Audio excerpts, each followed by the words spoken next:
নিশীথের কণ্ঠ। গ্রামের নামটা ছিল নিঃসঙ্গপুর। রাত নামলে যেন পুরো গ্রামটা এক অদ্ভুত নিস্তব্ধতায় ঢেকে যেত।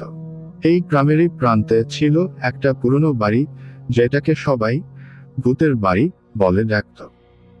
গ্রামের মানুষজন বাড়িটা এড়িয়ে চলত, কেউ সেখানে দিনের আলোতেও যেত না।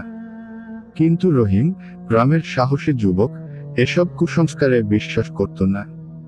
সে ঠিক করল এক রাত বাড়িটাই কাটাবে। রাত তখন গভীর, পূর্ণিমার চাঁদ আকাশে আলো ছড়াচ্ছে। রহিম টর্চ আর কাঁধে একটা লাঠি নিয়ে ভূতের বাড়ি রদিকে রওনা হলো। বাড়ির সামনে পৌঁছে সে চারপাশে তাকালো।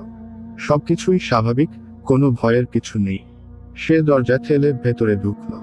ভেতরটা ধুলো আর মাকড়সার জালে ভরা ছিল, তবে সবকিছু ঠিকঠাক ছিল। রহিম একটা ঘরে ঢুকে খাটের ওপর বসল। টর্চের আলোটা বন্ধ করে চারপাশে তাকালো। গভীর অন্ধকার। সে মনে মনে হাসল, ভূত বলে কিছু নেই। হঠাৎ বাইরে থেকে একটা মৃদু কণ্ঠ শোনা গেল, নিশীথের কণ্ঠ। যেন কেউ ফিসফিস করে কিছু বলছে। রহিম কান পেতে শুনল, রহিম, রহিম।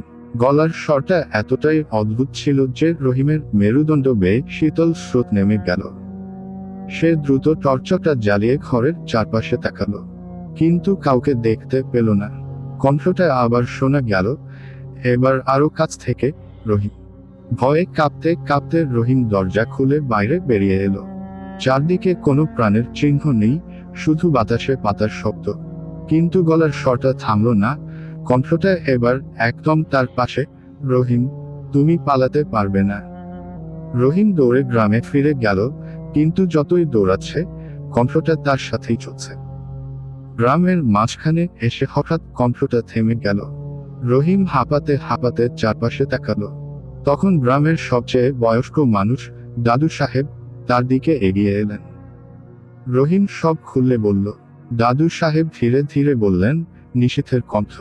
এই গ্রামে বহু বছর আগে এক মা তার হারানো ছেলের খোঁজে বাড়ির চারপাশে ডাকত।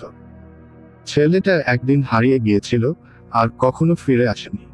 মা তাকে ডাকতে ডাকতে পাগল হয়ে যায়। সেই কণ্ঠটাই তুমি শুনেছ। রহিম স্তব্ধ হয়ে দাঁড়িয়ে রইল।